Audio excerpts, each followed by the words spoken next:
Kongreso. Kaliwat ka na sa pagkukumahog na mapahina ang sinasabing malakas na defense team ng Vice Presidente. Pinag-aaralang tanggalin ang 2 abogado sa defense team ni VP Sara.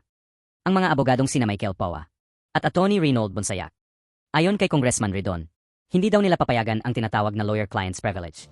Ang problema natin, pagka halimbawa tinanong sila doon sa mga bagay patungkol sa trabaho nila dati para sa Vice President, pwede ho nilang erase yung tinatawag na lawyer-client privilege. No? At hindi ho natin yun dapat payagan. Ayon naman kay ACT Teacher Representatives, Antonio Tinio, ang 2 abogado ni VP Sara ay maaari daw gawing susing testigo laban sa Vice Presidente. Yung 2 ito ay mga maaaring gawing susing testigo rin laban sa Vice Presidente mismo.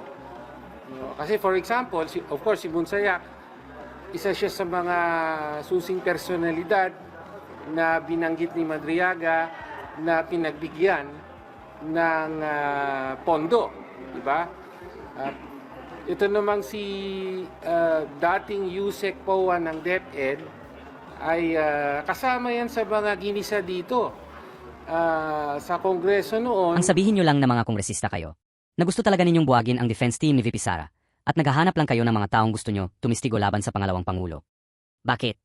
Nahihinaan pa ba kayo kay Madriaga? Wala lang kayong makitang kahinaan sa kasong isinampan ninyo kay Sara.